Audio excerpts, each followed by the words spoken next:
afternoon, sir. Thank you so much for joining us. First off, talk to us about this move to court and what it's all about for anyone who may not know about it. Why the move, sir?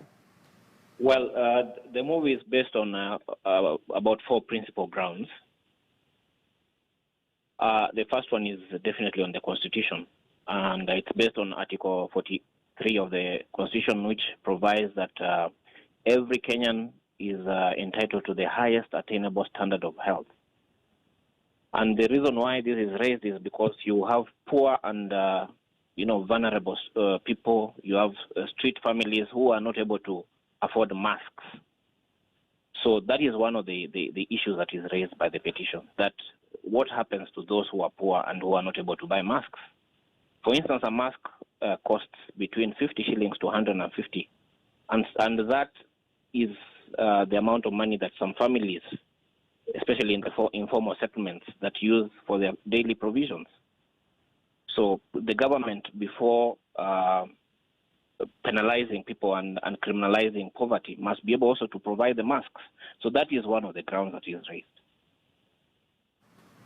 But then, sir, one would argue, are you pro people or pro the law?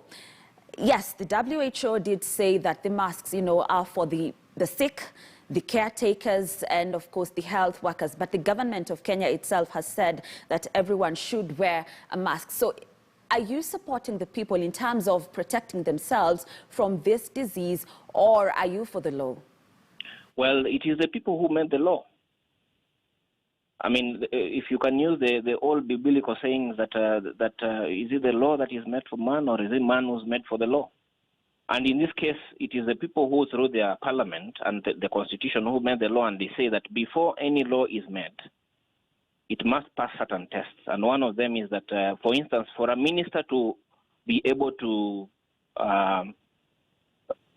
create a law, he has to table it before Parliament within 7 days. That has not been done in this case. Then the people also require, under Article 10 of the Constitution, that before you make any law that affects them, you must also be able to ask for their views. This is what they call public participation.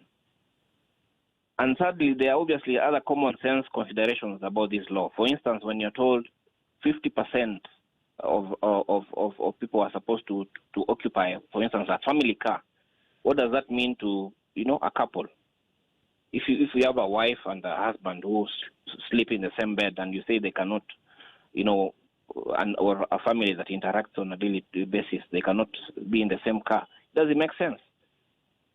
However, what is more important is that penalty also, that is, they are saying that if you do not wear a mask, there is a penalty of 20,000. That penalty is not provided in the Public Health Act. The most that the minister can impose is 6,000.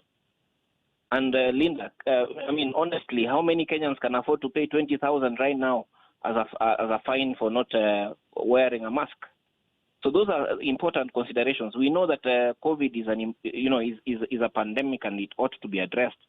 But the argument by the Law Society is that it ought to be addressed within the law. We are not yet, acting. We are not a monarchy, or we are still a constitutional democracy.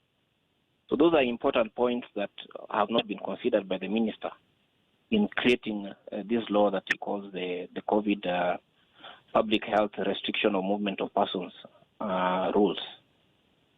One would ask what you've done, for those Kenyans who have been affected by, say, police brutality, even though yesterday we did see CS Kagwe caution the public against attacking the police, plus those who've been evicted. There are lots of people who've had, their doors locked by the landlords of a failure to pay rent.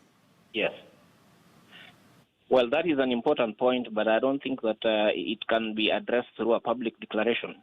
It cannot be addressed through, appealing to the mercy of landlords. And the only way that it's done is through Parliament. And that is why even the Law Society has been saying that the Parliament needs to reconvene and address certain issues.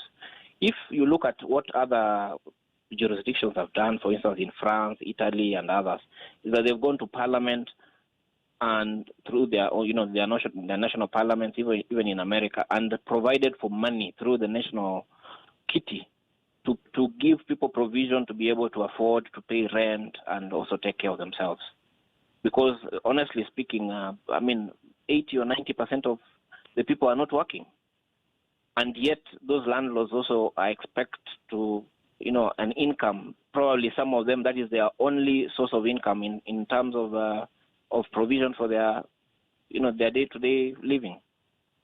So my view is that I don't think the government has done enough in terms of those measures that are required to be able to provide for rent and such things. They need to come with a bill, go to the national kitty and provide for people to pay for rent.